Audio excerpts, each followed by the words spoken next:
Hello, എന്താണ്? എവിടെയാണ്? താമസം മാറിപ്പോയോ? കുറച്ചു ദിവസമായിട്ട് ഒരു വിവരമില്ലല്ലോ. പിണങ്ങിയതാണോ? ഓ, പിണങ്ങാനൊക്കെ നമ്മൾ ആരാണ്?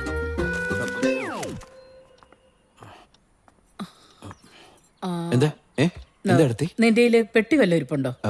ഇതേ ഇരിക്കണേക്കുള്ളൂ. അത് ചെറുതാ, പറ്റില്ല. എന്നാ പിന്നെ ഇത് മതിയാവോ?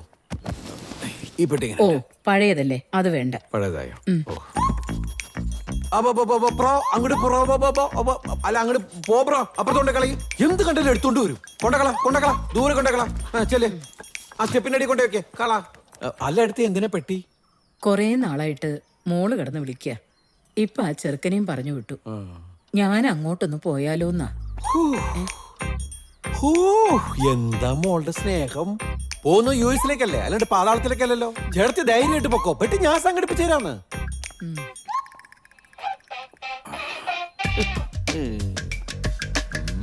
സത്യം പറഞ്ഞാ എനിക്ക് ആകെ ഉള്ള ഒരു കൂട്ടാ ചേർത്തി.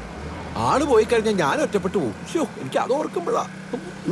കൂട്ടാറെന്ന് എനിക്കറിയാം. ആര് ആര്? ആ, എനിക്കറിയാം.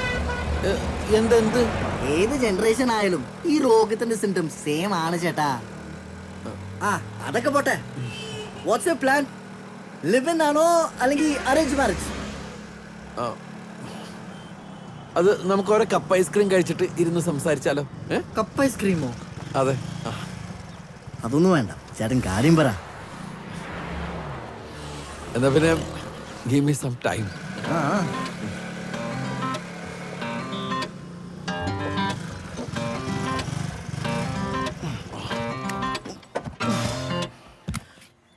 Ask for a date, propose and close the deal. എനിക്ക് ജനിക്കേണ്ട അളിയനാണ് നിങ്ങള്. തൽക്കാലം ഇത് നമ്മൾ ആണുങ്ങൾ മാത്രം അറിഞ്ഞാൽ മതി. ചേട്ടത്തോട് ഇപ്പൊ പറയാൻ നിൽക്കണ്ട. പിന്നെ യുഎസ് പോകത്തില്ലെന്നേ, കർക്കശക്കാരിയാ. സംഭവിച്ചു മനസ്സിലായി. ശരി എന്നാ, എവിടെ എന്തേലും ആവട്ടെ. Interesting fellow. ചേട്ടത്ത് യാത്ര പോവുകയാണ്. വേദനിപ്പിക്കുന്ന ഒരു തീരുമാനമായിപ്പോയി. നമുക്ക് എന്ത് ചെയ്യാൻ പറ്റും? തടയാൻ കഴിയില്ലല്ലോ. തടയാനായിട്ട് ആത്മഹത്യൊന്നും ചെയ്യല്ലോ. മകളുടെ അടുത്തേക്ക് പോവല്ലേ, പോയിട്ട് വരട്ടെന്ന്. ഇനിയിപ്പോ രാത്രിയിൽ താൻ ഒറ്റയ്ക്കാവില്ലേ? പേടിയാവില്ലേ? ചെറിയ പേടിയൊക്കെ ഉണ്ട്. ഇനി എന്തിനാ രാത്രി പേടിക്കുന്നേ? ഞാനുണ്ടല്ലോ.